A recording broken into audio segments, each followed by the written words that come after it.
100%. And I did my fair share of jumping up and down about it. But the fact of the matter is, it wasn't until I stopped and figured out what my adoption strategy would be that things started to happen with these singles. So sure. Yeah, it's crazy how you have to adapt. Like, there's no way around it pretty much right now. Yeah. And I love it. I'm on like a concept album. I love the storytelling over an album, but yeah, it's crazy. And that's something I wanted to talk about too. Because I think it sort of does segue into the whole landing placements thing, just the consistency of putting stuff out, right? Right.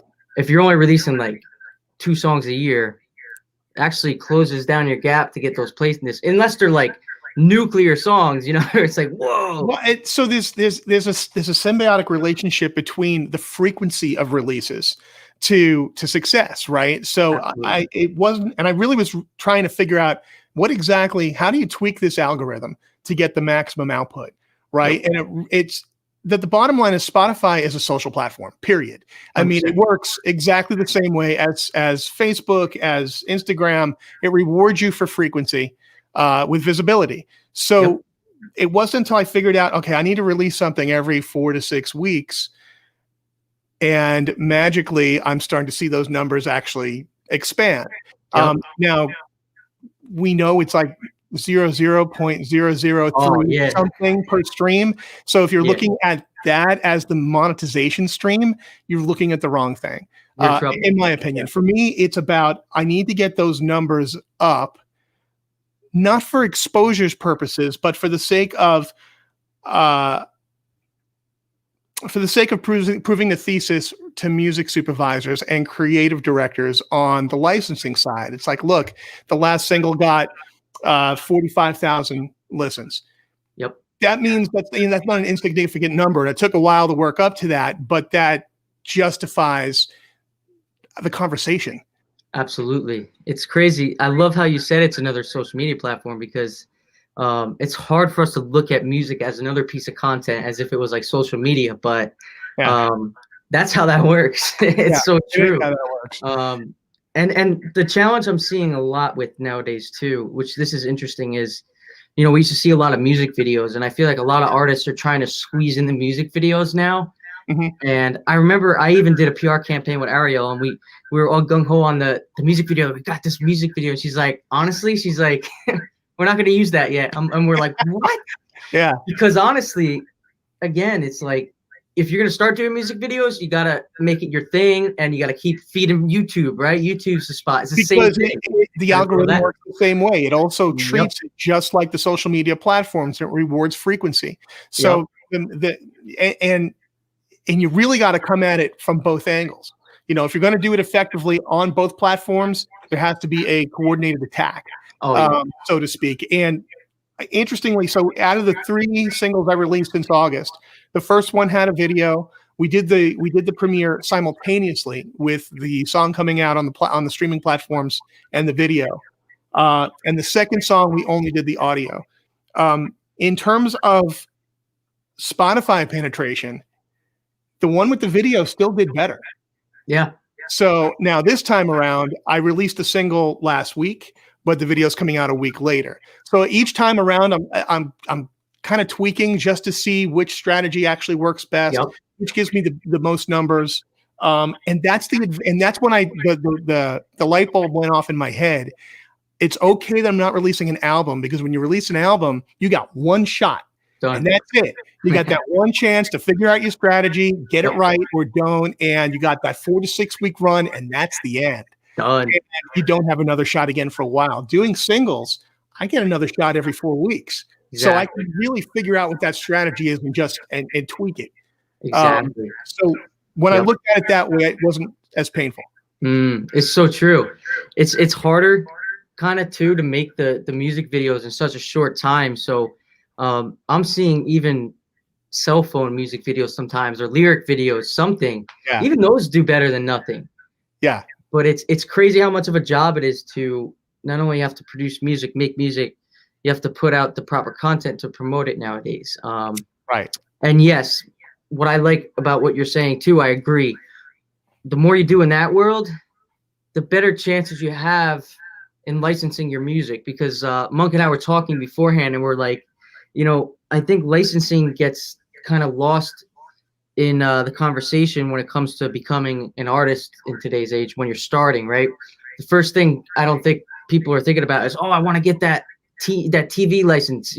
Some do, but the majority of new artists, I don't think, are putting an importance on it, where I think licensing is the only way you can make a decent amount of money left right now, because where's the shows, right? Merch, maybe. Without shows, it's hard. Right. Streaming, we just talked about, it's like point, whatever, one of a fourth of a cent for a stream.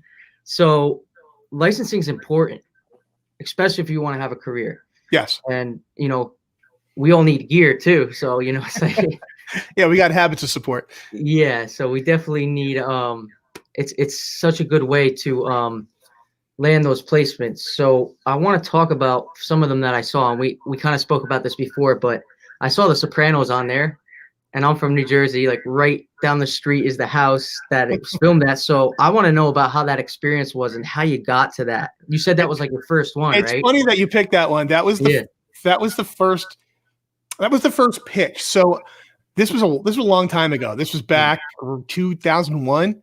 And I was couldn't be more wet behind the ears. I had just come out of a negotiation with a record label that went bad. So I went to Berklee College of Music, and one of the reasons I went was to learn how to read a contract. Sure. And this contract was terrible. And did it with lawyers and everything, and it was awful. So after 6 months of negotiations, I said, "Yeah, no, we're not going to sign this." It kind of broke up the band. That I had at the time, because it's clearly what we had worked for all that time. And then we saw that the reality wasn't reflective of what we, what our expectations were. 100%. And then ironically, I got laid off from my day job as well. But the good news was, especially back then, I got this big fat severance parachute. So to me, I was like, all right, what would the label do for me that I couldn't do for myself? I had a budget. So I rolled the dice. I took this money that I should have kept me, surviving for 6 months, and I used that to hire a PR company and do a full national campaign on the album that was going to be the album that I was going to put out with the label. They got me on the CMJ Top 30 on like 100 some odd stations around the country. Wow. And all of a sudden, all this good stuff was happening, and I got contacted from a music publisher. And I didn't know anything about music publishing. That wasn't what my focus was, like you were just saying. And her pitch to me was, hey, I really like this song. What do you think of, would you like to be on The Sopranos? And I laughed at her, because to me, it sounded like, hey, kid, you want some candy? It just didn't sound real. And I said, sure. And so I figured, I've been going with this strategy of just roll the dice and let's see what happens. And for me, it was like, I can keep 100% of nothing, or I can give up a little bit of my publishing and let's see what happens. Because I was new and I didn't have a leg to stand on. And and not only did she get me on that show, she got me on NCIS. She got me on a ton of daytime stuff. And this was Barbara Jordan with Heavy Hitters back in the day. Wow. And it became this. I got my first ASCAP check. And it was like, then the light bulb went off. Like, oh my God, this is where it's at. I mean, I took my first vacation. I took a trip to Aruba, and it was just like, holy crap! No one's ever going to know who I am, but that's fine, because this shit's happening, It's right. Like, I'd rather have a room, studio, everything, than be out there, Trust me. And that opened the door to a whole career of. At first, it started with just licensing songs I had. I ended up licensing my entire library to Heavy Hitters at the time, to being a guy that was on call for spec and for creative briefs, and because I was able to turn it around fast. I learned that skill of, you get the creative brief at like 5 p.m. Eastern time, and they already went through a bunch of people. Now they're coming to you, and they need it by noon the next day, which means you're now pulling an all-nighter, and you're going to need to write it, record it, mix it, master it, send it, and you're delirious by the time you sent it, because you just get up for over 24 hours. Payoff. Good. And the most important part is forget about it. At that point, let it go. And if it gets placed, great. If it doesn't, whatever, you didn't sweat it. You have a new piece for your library anyway. And I got really good at being fast and responsive to the parameters of the creative spec. So it's like, we have this song that we were going to license, but we can't afford $500,000 for this license. We want it to sound like this vibe, but don't do a sound alike. You know? Yep. Okay. So you get good at it in an hour. It's like, yeah, pretty much. So I got good at that, and I started responding a lot to spec. And then it became the kind of thing where, because I didn't relocate to LA, I became that guy Munk in Boston, which would work to my advantage because I wasn't one of a lot of people in town. Yep. You know, that's why I left LA too. I was like, everyone here is doing it. I'm going back where there's not a lot of people, and it's possible that the bi-coastal thing helped also in terms of turnaround. I had a little more time to work on a last minute turnaround. So there was that, and that led to film composing. And then I ended up moving from just writing for spec to composed a couple of indie films first. And it's just, it was just this organic thing that I never, ever saw coming with aspirations to become a recording artist. That's incredible. This it's like you didn't plan it. Yeah. I think just, I roll the dice too, right? Like in your career, it's important to kind of say, you know what, I'm going to go for this, let's see what happens. Or, a lot of stories like that, right? Where it's like you lost your job, this, that, and then boom. It's so cool. And I think what you're saying is the speed is a really big factor. Having that efficient workflow too.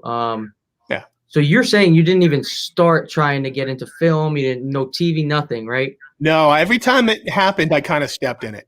But in retrospect, not unintentionally. I was putting myself out there. I was doing lots of networking, and I didn't know what the outcome was going to be, but I knew that I needed to be visible and I needed to be in these circles. And if the work was there, maybe I'd stumble on it that way. But I had to know they existed, and they needed to know I existed. And it was just a matter of just get the word out, get your name out, and get it out in the right way, in the right circle of influence. And then it was still hard, and it's still networking, and that networking never, ever, ever, ever stops. I still do it every single day because jobs change. And I mean, ironically, look what happened with the pandemic. There was a ton of furloughs. So I'm still getting to know people from scratch all over again. And that doesn't stop. I wanted to mention this because you mentioned the pandemic, but I usually ask everyone how the pandemic affected them. And for us, guys like us, it's like, oh, I get to sit home and make music for a long time. Yeah, I'm in, I want to see did it affect any of your workflow at all, or any of your ability to get placements? Well, it affected placements in terms of licensing just because the industry shut down. So there was nothing to place. And then there were lots of people that, I had relationships with that suddenly they were out of work too. So it doesn't mean you can stop networking though. So I continue to network with composers and with music supervisors. Creative directors is a big one. People usually forget about them, but man, they can make or break you. Creative direction for me, and I'm talking about the people who work for big advertising agencies, and they're putting together the Apple commercial. They're putting together, those are the guys that are, and gals, as far as I'm concerned, they're the new A&R. They're the ones that take pride in discovering new talent and have an outlet to make you a pretty big name, and get you paid really well in the process.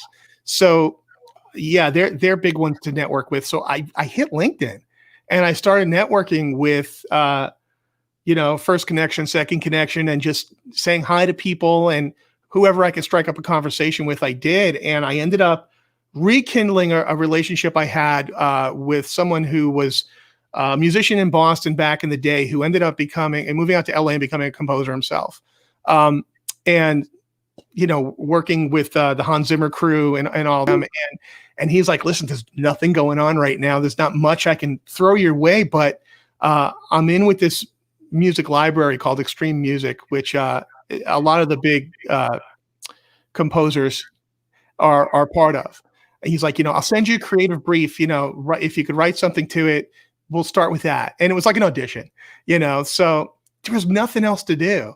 So all my live gigs canceled, obviously. So, and I used to, play over 200 dates a year. So that hurt. Of course. But so I took this creative brief and I wrote the piece, sent it back, got all these different rounds of feedback from the stakeholders, and they accepted my first piece into their library. And I was like, holy crap, did I just get in that library? That's really cool. And then it was another creative brief, and then another, and then a fourth. And then once you start hitting them, they start sending them more frequently. And it's no different than when you work with publishers and music supervisors. It's the same thing. It's can I get on your list? Yeah. You make yourself valuable to them because it helps them do their job. It's not like, what can you do for me? The second the conversation starts with that, the conversation's over. It's what can I do to help you? These guys have to turn things around super fast, and it has to be good. So how can I help you do that? Mm-hmm. And that's always the key with this. I feel like the speed and the efficiency, right? So yeah. What do you think is the key for you for the speed? Speed is know your workflow. Like I mean, you see behind me here, I got, I'm a hardware based guy, even though I still work in DAWs. Obviously that's the brain of everything, but I need to touch dials, man. I need to touch faders. For me, it's like, because I'm doing a lot of sound design for this stuff. And I don't want to grab a library piece, ironically, of a sound library. I want to make my own sounds. And one of the things that I've found that these people are looking for is you need to sound like you. There has to be something unique about what you do, so they keep coming back to you and not the other guy who can pump out a generic thing, because there's lots of us, So for me, I really want to turn around, hit a bunch of knobs, grab a bunch of filters, make the sound, and and sound like myself. So you got to know your gear. You got to be quick with your gear. And you also got to be fairly in tune with the creative brief, right? So they'll send you a brief and they'll say, for instance, this is a good story, because this is one I didn't get. I got a creative brief from a connection through Warner Chappell. And I had done a lot of NFL, CBS Sports, NFL, NCAA through them. But this was independent. They had a creative director who was looking to replace Starry-Eyed Surprise for the Diet Pepsi commercial. It's Diet Pepsi, wow. Diet Coke, one of those, right? So massive tune. Oh, can you crank this out in 24 hours? Like, can you replace this massive hit in less than a day? I'll give it a shot. Try it. And the payout was massive. Yeah. And they were apologizing for that because it was literally like a fifth of what they were paying for licensing for that. Of course, yeah. But a fifth to me was like, oh, that's almost like a year's worth of salary. Sure, I'll take it. So I cranked it out. I had to get it in before 5 p.m. Sent it down. The guys I spoke to were psyched. It's like, we're going to send it with the middleman over to the creative director. And you'll hear back. And for me, again, one of the big tools is once I send it out, it's out of my head because I don't want to sweat what's happening. I got work to do, so. Yeah, you can't stop. It's like back into it. Yep. So 5 p.m. comes, 6 p.m. comes. I didn't hear back. I probably didn't nail it. I heard back the next day. And I got this in 2 hours before the deadline. Wow. So I hear back the next day. Oh, we absolutely loved it. It was great. And the creative director thought it was fantastic. They'd like to use it for something else. I'm like, what do you mean? What happened? And what happened was the middleman got it there late. So I missed the deadline because he got it there late. Yeah. My wife wanted to jump in the car, drive down to New York, and beat the hell out of this guy. Yeah, I don't blame you. Yeah, because they did like it. And it wasn't there in time for them to work with it. And these guys are on super, super tight deadlines. Of course. So, I mean, everyone you hit, you miss like 10. But that's the name of the game. It's numbers. And I think besides working fast, you have to be passionate while you're creating the work. But then you got to be dispassionate and just let it go because there's just more to do. Yeah. Agreed. Once you start attaching, it's like that word called writer's block comes up. It's like, yep. You're like, oh, this is perfection, and like, oh, did I get that? No, you're better off. And I was gonna ask you, I think having a library is super important to this too. So if it's like, oh, we do this one and we're just gonna wait and hope, you got to have that library going too. Yeah. So the more time you're spending making stuff, I think, and networking, like you said, it helps. And yeah, it's interesting to the workflow too. I think like having templates ready. Are you usually doing recordings like live, all live instruments? Depends on the creative brief. Sometimes yeah, sometimes no. If they're looking for something organic, then I got to make that happen. If not, then whatever. And I have different templates depending on what the creative brief is. So it's like, we need this really hard rock thing. Cool, I got a template for that, and I'll just crank through. Or we need this orchestral score, which I did a bunch of that for the first season of NFL sports. Or we need something that's kind of synthy, and then having those different templates set up ahead of time definitely speeds up your workflow. So and there's only like, for me anyway, in my experience, there's only been about like half a dozen templates I've ever actually needed. So it's really not that much, and it takes the time ahead of time to set it up. If I had to set up a template before I got one of those gigs, I wouldn't have made a deadline. Done. Yeah. The preparation that you do is so key, especially when it's speed, right? Yeah. That's what I noticed too, getting in the studio. If you're doing bad, it's because you didn't prep. It's just that simple. If you can't, with sound design, having the sounds right there, even organized, stuff like that, I think is just so important to that workflow like you're talking about. Part of the prep is the mindfulness, though, too. It's not. It's setting up the mechanical part of it, but it's also getting out of your own way. Like you said, I mean, that writer's block is always. I mean, at least for me, it's just around the corner constantly, and it's only there if I allow myself to get in my own head about it. Being dispassionate for me, once the piece is done, allows me to move forward. If I start, because I'm obviously type A and natural perfectionist. If I let that run the show, I won't make the deadline. It doesn't really serve the piece at the end of the day. And if they want to change, and that happens too, they'll ask for it. Exactly. That perfectionism is key, like you're saying. Every time I've read books on that, like The Artist's Way and stuff, and how it's like they call it the ego that gets in the way. That's it. It's that just you have to get stuff done. Like we're talking about content for YouTube and Spotify. Like at the end of the day, it's get the content done. You have to have the work there.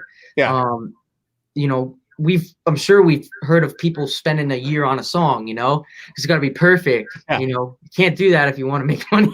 Well, I mean, perfection's the enemy of good enough. And good enough is not a bad thing. And the fact of the matter is, perfection is an illusion. It's never perfect. And if it's perfect now, it won't be perfect for you in 2 months. I mean, you'll hear something else and go, damn, I wish I did that. It's a moment in time. It's a snapshot. Just let it be that. And it's okay. And if you want to remix it later or whatever, you have the option to do that. It's your prerogative. But let it be a living, breathing thing that's in the moment that has a lifespan. And that's totally fine. I agree. You got to take that perfectionism out of it. With the speed too, I would imagine you're mixing and mastering it yourself. Yeah. So you're doing that. Are you doing it? Do you have templates set? Are you doing that in separate sessions? Are you doing it as you go? I do. The mixing I do as I go, literally as I'm going. So by the time I get to the final mix portion of the session, because it's all one session. You got the mix plus everything done. Exactly. That I don't have as far to go. And that's it. Once I get to the mix part, I'll do a quick safety. I'll go listen to it in my car. I'll listen to it on my phone. Is the kick drum actually cutting through? Well, I'll listen to it on your phone because there's the place to find out. Because we also become there's a risk of becoming a victim of your environment. Let's say I have nice speakers. I got a sub. I got all the system that the user actually will not be hearing it on. They're probably hearing it on their phone. They're probably hearing it on their TV. Crappy earbud. No stuff involved whatsoever. So all this great bass I got going on and all this, the bottom end to this kick, it's great, but I don't think it's not the common case. It's the accurate. Design. They always say design to the common case, not the edge case. Exactly. So creating music is no different. Yeah, I have the NS10s to switch back and forth, like they, because you got to get that flat sound. Yeah, It's like, oh man, you turn it on, it sounds like crap. It's like, but if you can make it sound good on that, it'll sound good anywhere, Exactly. And that's the key. It's like you can't make you can't try and make every song blast either. Like there's got to be that balance. Yeah. But I love what you said about missing it to the listener, not to us. You can't, I guess, fall in love with, again, that would be my perfectionism. Like, oh, that I got to get that snare to punch. It's like, Yeah. I don't think most people are going to think about how he compressed it, or, we know what to do. Keep going. But I mean, at the same time, the sounds are absolutely important, but that's what your pre-production's for. That's when you're setting up your templates. If I pull up a snare drum, I've already run that snare drum through the gamut, so I know what that snare drum sounds like. So when I pull up that library, it's not unknowns. I have an idea of what it's going to sound like in a minute. Yeah. It's ready to go. Yeah. That's just more prep work. That just, again, it's about that prep that you're doing, right? Right. All about the prep. So mastering too, I was doing the same project. Sorry? Mastering too, you're doing the same project? Yes. Awesome. I hate that. I know. I'm not the king of mastering. Mastering to me is a black art, man. It is just some I don't know it. other level of everything. When I do my my own music as an artist, I send that out to I actually sent it to Brian Lucy at Magic Garden in LA. And I just started working with him on the last two singles, and he's done, the Black Keys, all their releases, and a bunch of things. And it's just night and day. I mean, I can do a passable job, no doubt about it. But this is what these people do. And they just hear things differently than the rest of us. They hear it different, everything. Yeah. You're right. It's like a dark art. I just throw T-Racks, done. Yeah. And like I say, there's plenty of plugins and I can do a passable job, and it certainly works for broadcast. But when you're getting one of those requests, you just don't have time. Can you shout out his name again? My name is Munk Duane. MUNKDUANE. And I'm at Munk Duane on Insta here. Yeah, and we're gonna tag him in the bio and everything. But I think we have someone's probably on our cyber PR page if you want to drop that in. Oh, what's the mastering engineer in LA? His name is Brian Lucy, and he works with he's from Magic Garden Mastering. Got it. Yeah, I was gonna ask you what your favorite plugin is if you had to choose one. Yeah, that's tough, man. That's like, what's your favorite song? I know. It depends on the moment. Honestly, total blank. What am I working with right now?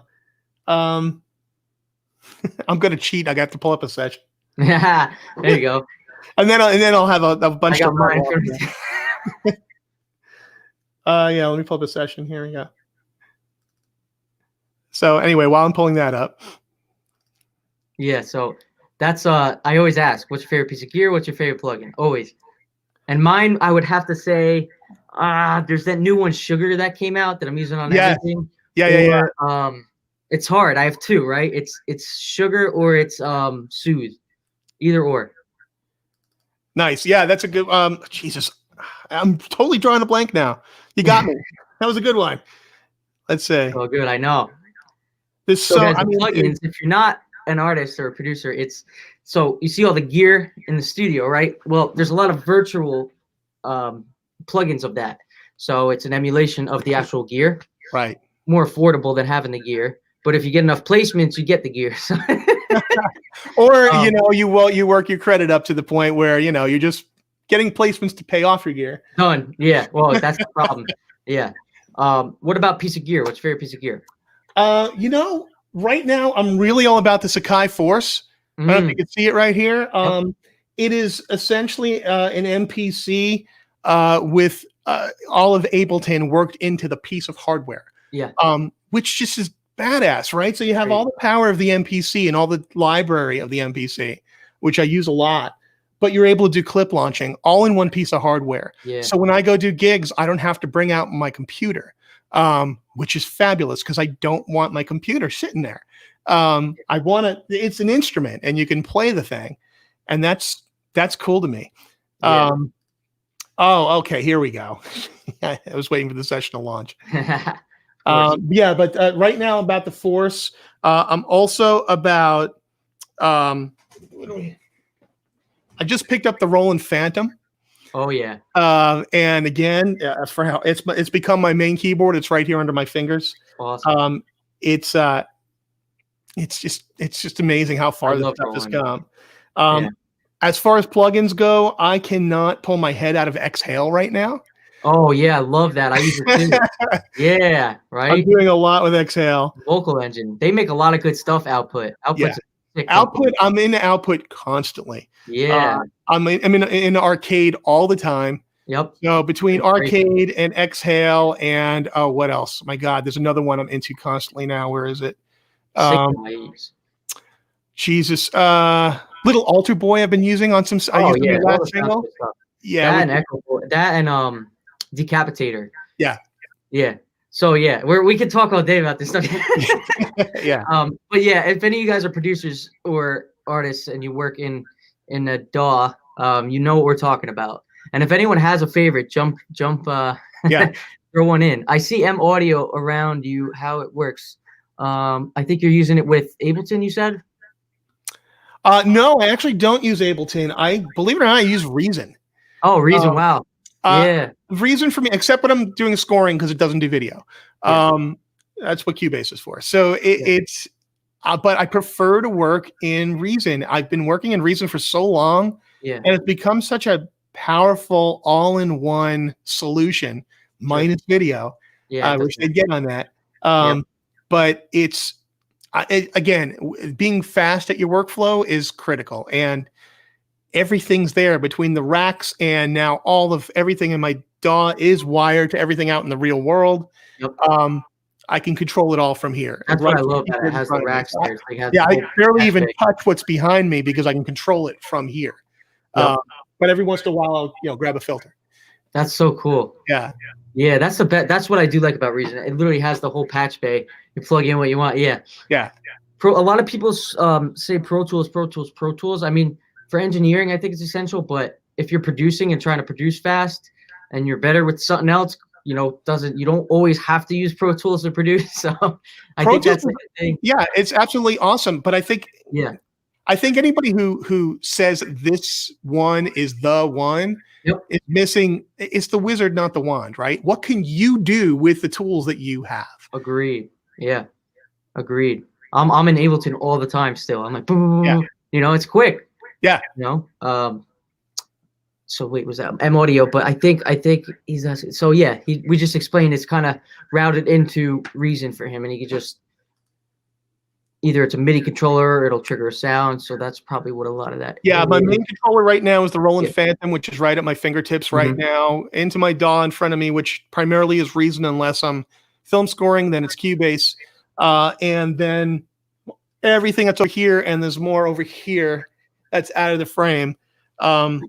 Which, by the way, is the newish, the Korg Wave State, which also I've been completely geeking out. Everything I just did for the past 4 pieces I did for Extreme Music Library, a lot of them were driven by the Wave State.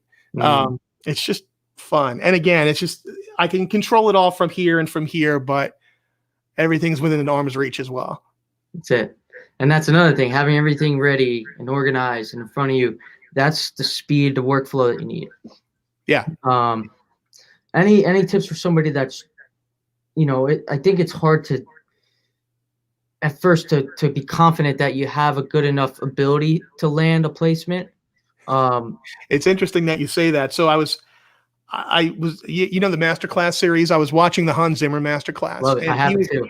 Yeah. It's brilliant. I mean, I'm a big Hans Zimmer fan anyway, but he was talking about how every single time he gets a new gig, he goes through this identity crisis, which, like, all of a sudden, crap, I'm not good enough to do this. I don't know what I'm doing, and then you just kind of fight your way through it. And I heard him say that, and I know I have that, like, imposter syndrome every time I get a gig too. And then when I started doing that networking and speaking to a bunch of different composers, everyone goes through this. And I'm like, okay, I'm not a weirdo. This is normal. Part of it. but it doesn't. I mean, knowing it consciously and then feeling it emotionally are two different things. It never fails that every time I get a new gig, I'm like, I don't know where to start. I don't know how to do this. It's like I've never looked at this gear in my life, Same. you know. And it's like, even though I have templates and I've done the pre-pro, you gotta dig into your brain to actually pull the music out. Isn't that true? I've been getting, every time I get a new client to record or produce, same thing. I'm like, they'll drop in with like, I want a country song or something that I've never done, and I'm like, boom, immediately there it is. You can't. Oh, you're worried. How are we gonna do this? Blah blah blah. But you're right. What's a guitar? What's drums? I don't know how to do any of this stuff. One of the most important things is to know how to deal with that. Yeah. That is. I've been always thinking about that, because since I started, and like you, I had this aha moment where I'm like, okay, every song I do, that's there. Yeah. So it must be normal. And when you start talking about it with other artists and people, they're like, yeah, you get that too. It's like, yeah, you know. And in terms of songs, I mean, songs and composing pieces for TV and whatever, it's all kind of the same thing. I think it's just start. The worst part is when you get in your own way and you haven't made a sound yet, because once you actually put your fingers on a keyboard or on a drum machine or pick up a guitar or whatever, it does innately start to come out of you. And then you might put down a few tracks and be like, oh God, that's the worst thing I've ever heard. That's terrible. Keep going. The more you start to layer and pull apart and deconstruct, the more it takes the shape of what it's going to become. It's very much like that chiseling a piece of marble till you see the sculpture that's inside. I think creating music is very much the same thing. And there have definitely been pieces. A single I just released back in September was that way. I started creating that piece, and I'm like, this is terrible. This is the worst thing I've ever recorded. And as I forced myself down the pike of the creative process, I started to get to a place where, like, well, that's really interesting, or I hadn't thought of that before. And it helps you along. It takes you with it. In some ways, it's almost like channeling. It's like you're taking it from someplace else and spitting it out. You're a translator. Yeah, it can't come from that same thing that's saying, oh, how are we going to do this? You know, it comes from somewhere else. Yeah. That's, you know, that's so crazy that you mentioned that. It's so, like, that's the thing, you know, and I think a lot of people have to know, like, that fear when you're starting, hey, it's normal. You know, you got to keep pushing through it. Yeah. And I think it has such a unique purpose too, because it keeps us on our toes. You know, I'm doing music every day too. So it's like, every day that's going to happen, and you got to know it. It's like the resistance, but it keeps us on our toes. Like, that's what makes me want to keep getting better. It challenges me in a sense, you know, for every song. It's like when you come out the other end, you're like, whoa, you did that, and you learned so much from it. Yeah. You know, so that it's a process, and just have to understand whether, like you're saying, it's you're trying to do solo releases and stuff, and or it's sync and film and TV, like that's going to be there no matter what. Yeah. Angel and Devil on each shoulder. Yes. Something about Ableton 10, 11, please. I don't know if I'm using 10. I don't know if they have 11 yet. It might be coming. But Ableton, any thoughts on it? Do you have any thoughts on Ableton? I don't use Ableton because I got the Force. I wield the Force. Yeah, I don't blame. But not because I have any bias against Ableton. Obviously, the workflow completely informed what this thing is. Yeah. But for me, it's just I just don't want to take a computer on the gig. So that's the answer. Of course. Yeah. Ableton's good for production. I mean, a lot of guys in the when I was in LA, a lot of like electronic producers will use Ableton. Yeah. For the workflow with the racks and stuff like that. But it does, again, like what can you do? Which one gets you the best result in the quickest way? I think whether it's Ableton, Logic, Pro Tools, Reason, Cubase, right? And now there's Bitwig, all those, right? Yeah. You know, whichever one gets you. It really is what works for you. The fact of the matter is, there isn't an audible disparity between any of them. You know, it's whatever you can make it sound like. So what workflow works for you? So it's the kind of thing, like it's just tone chasing, right? It's just like every guitar player experiences this. You're just constantly chasing tone. And then when you get seasoned enough, you start to realize it's not the gear for the most part.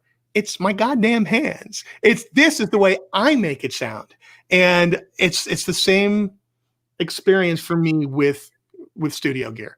Mm. It's at the end of the day, you know, sample rates and whatever, it's just going to sound like you. And that's what it's supposed to sound like. So what helps you get to the creative part faster? And that's And I like what you said earlier about when we were talking about landing some placements. You said that the most important part is you sound like you. You know, right. you have to do. Yeah, sure, you're emulating another song, Yeah. but it's got to be your way. You know, sometimes they might want an exact, but still, I think if you're staying true to your ear and your sound and Yeah. all that stuff, I think that's what separates you from the guy that did it. Also, it's interesting that because on countless creative briefs I've gotten, they mention the references. You know, we wanted to, we were originally looking at this song by this artist, blah, blah, blah. But in big, all caps, do not do a sound alike. They don't want that. So you have to capture what that song makes somebody feel like. And that's kind of open season in terms of the palette, which is interesting. But it's also incredibly amorphous. Like, well, what the hell does that mean? How do I do that? So I remember seeing some of the links. It's like, whoa, wait, what? You know, how am I going to do that? Yeah, I know. It's. Would you say there's any way for someone to practice that process before they jump in? You know, like it's hard because you're right. Like anytime the email comes in or the call, and it's like, hey, here's the commercial. Can you do something like that? Yeah. Like it's tough. Like I wouldn't know how to prepare for that. I remember I had a mentor that was like, go on YouTube, turn the volume off and try and make a sound to it. And I'm like, interesting. Well, and that's so the film scoring department at Berkeley, they do a lot of that kind of thing where they'll give you a film that exists that has the score stripped out and you score that scene. For me, I actually didn't go to Berkeley for film scoring. I wish I had, but I wasn't even aware of it yet, really. For me, the way I practiced, I think there is definitely a way to practice, is I would watch commercials on TV and I would take the commercial, I'd strip out the sound and I'd see if I could crank something out that fit within that format, that fit the peaks and valleys of the visual. I did that a few times to see if I could do it quickly because I had heard being fast was important, but I really didn't know what it meant till I did it. And that exercise starts to inform what your workflow might look like. Yeah. Once you get a real creative brief. Sure. That's actually really smart. Yeah. Just grabbing take the music out and go. And that's like you're saying, learning your workflow as you go, as opposed to on the job. I think that's the scary part. Like you were saying, if every song you have to set up a template and design all the sounds, no way. That's not getting done in 5 hours. And there is definitely some on the job training required. So my first feature film I did, it was for it was an indie film, and it was directed by a guy named Arthur Loon, and he's deaf. So I had no director to bounce anything off of. He would come by and he'd literally place his hands on the console and feel pulses to know. And so we ended up developing this shorthand between us where we talked in terms of BPM and we talked in terms of pulse because he could relate to that. But in terms of the vibe of the film, my first film, and it was all in my hands and I had nobody to really ask, there was a massive learning curve for figuring out how to transition and how to, everything from square one. That was 10 years ago. Now there's lots of resources on YouTube, which is fantastic. The Junkie XL channel, by the way, if you're not following that and you're interested in scoring, you need to follow Junkie XL. He's awesome because he's extremely transparent. Very awesome. With I know with TV and even sync, the length of the song isn't, obviously they're not always taking a full 3-minute song or 4-minute song. When you're doing these, are you and even in your library, you make it full songs, or do you kind of just take the allotted time that they need? I don't think of songwriting that way. I know I've gotten a feel for what pieces they end up using. But again, they also ask for 3 mixes, right? You got your vocal up, you got your vocal back, and you got your instrumental. And then they kind of do with it what they want anyway. They edit it, mangle it. Yep. Exactly. So I just try and write a good song. I just try, if I'm Smart. thinking about something pop, I want to get to that chorus or get to that hook super quick. Smart. Coffee or beer, which of? I saw that. Oh I'm, man. I'm actually not a coffee drinker. I don't know how I can pull all-nighters. I'm absolutely not a caffeine junkie. And I don't drink while I'm working because I'd rather drink than work, if that's the case. But yeah, I think about the context. Context is king. So if I have an idea of where it's going, then I'm researching the context. What have they used before? What, because nothing's new under the sun. So there's a chance that there's a reference somehow for what you need to create. Yep. And if you're creating for yourself and planning on licensing it later, the last thing you should ever do is worry about where it's going to end up. Yeah. That got in my way really, really badly and caused about 2 years of writer's block. Wow. When I had put out 3 albums, the last one from 2001, 2008. And then I got heavily into film scoring from there and doing things on spec. And I was responding to things so quick that when I sat down to do my next release as an artist, nothing. I didn't know who I sounded like anymore. And it took a fair amount of false starts, even going to an outside producer in an outside studio to be produced to see if I can kind of jumpstart that. Who the hell am I? Interesting. And that was an expensive experiment. That was a total failure. It took time. And I realized that I was too worried about what I'm writing and where it's going to go versus I'm just being an artist right now. I don't care where it goes. I just need to express this. Yep. I think that's super important. Trying to force it in a direction, and it's hard because, they'll say they want something like, let's say, they showed you like a Pharrell song, like Pharrell Happy or something, right? Right. And you go and do that, and you're trying to force something in that lane, and then you're like, oh, maybe they all want that, and then you try to create a bunch of tracks like that, They usually don't come out as good as if I kind of stumble on that genre accidentally, And they have the music supervisors that I've worked with, they kind of have a sixth sense for this stuff. And there's really a skill to what they do. They can smell a producer working in a studio versus a genuine artist a mile away. And they don't want the latter. They want someone who is an artist, who is doing this not from the creative seed of where can I sell this? Versus I'm creating something. You're just doing it. Yeah. Just doing it. The details will figure themselves out later. Just sitting down, like you said, starting and finishing. It's the most important part. I think finishing is the most important thing too when you're first starting out, because that was my block for about 2 years too. I'd start to have these like amazing 16-bar loops. I'm like, yes, they're slamming. But then it's like, wow, I'm still on that for about 3 months. Where am I going here? And I think that's a construct of the modern music industry. I think that the word producer has become manipulated into the beat creator. Yep. And that is not what a producer does. Nope. And anybody that creates beats start calling themselves producers. Yes, you're at the beginning of it, but you cannot finish the idea. And they literally give it to a songwriter to finish the idea.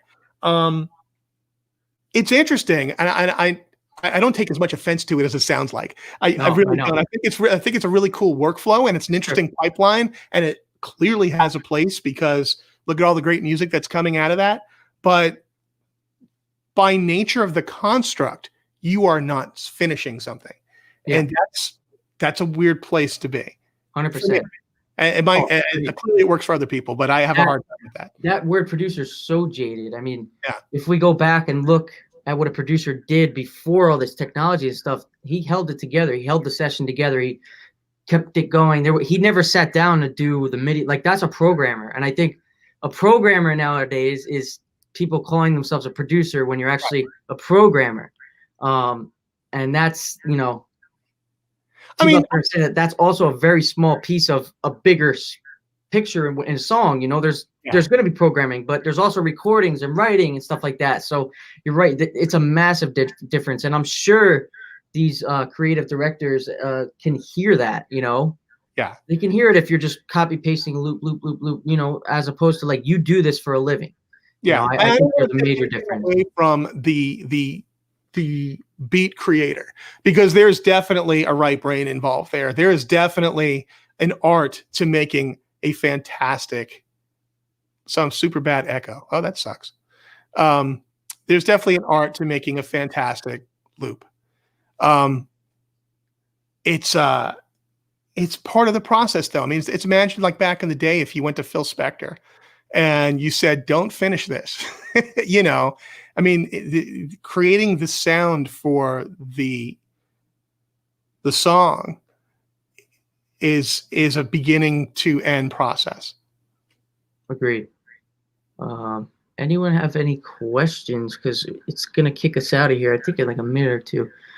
Awesome conversation. I love to just on these, just have like an industry talk. You know, I think it pulls off the cover of, you know, that side of the industry. You know, that sync does exist, and it's not like you have to do something foreign. You just have to make music. I would say before we get kicked off, the most important thing that I did, even in the past 8 months alone, is literally get on LinkedIn and start networking. You need to, even if we can't meet people in person right now, you need to talk to people. There are resources out there like the Sync Report, where you can get to know who some of these music supervisors are. Go find them and start conversations with them, but don't be a nag, because they don't have time for that stuff.